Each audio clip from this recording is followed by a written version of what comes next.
امام عطا کا قول امام شعرانی سے کون نقل کر رہا ہے؟ علامہ لکھنوی، کتاب کا نام ہے امام الکلام۔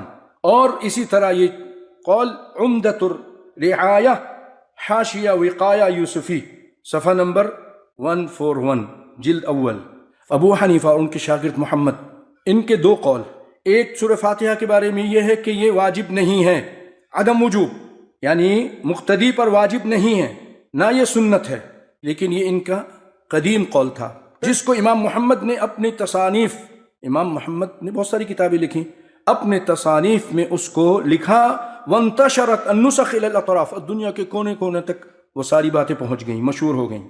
اور دوسرا قول ان کا یہ تھا استحسانھا، کہ سورہ فاتحہ پڑھ لینا یہ مستحسن ہے، بہتر ہے، اچھا ہے، علی سبیل الاحتیاط، احتیاط کا تقاضا یہ ہے کہ یہ پڑھ لیا جائے امام کے پیچھے۔ حدیث جو آئی ہے اس کے ڈر سے، اس کے خوف سے، وہ ان کے دلوں میں اللہ کا ڈر تھا، اس وجہ سے وہ کہتے ہیں پڑھ لینا چاہیے۔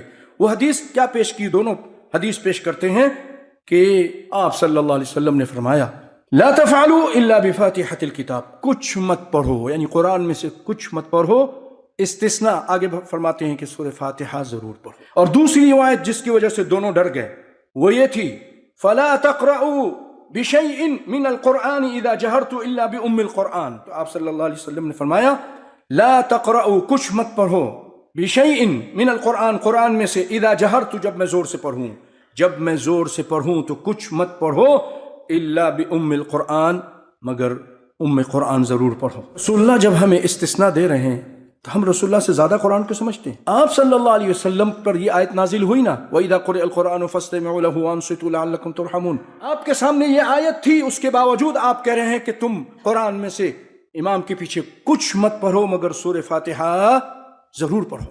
اگر آپ نہیں پڑھیں گے تو رسول کی مخالفت کر رہے ہیں، یاد رکھیں۔ آپ صرف رسول کی مخالفت نہیں، صحابہ کی مخالفت کر رہے ہیں، آپ ابو حنیفہ کے بھی مخالف ہیں، انہوں نے تو کہہ دیا پڑھو۔ وقال عطا كانوا يرون على المأموم القراءة فيما يجهر، عطا کہتے ہیں جو ان کے استاد ہیں امام عطا، وہ کہتے ہیں کہ وہ دونوں مقتدی کے لیے قرآن سورۃ الفاتحہ پڑھنا اس کو ضروری سمجھتے تھے، فیما یجہر فیہ الامام و فیما یسر، چاہے امام زور سے قرآن پڑھے یا آہستہ پڑھے۔ فرجع فی قولہم الاول الی الثانی، وہ دونوں نے رجوع کیا اپنے پہلے قول سے، اپنے پہلے فتوے سے دوسرے فتوے کی طرف۔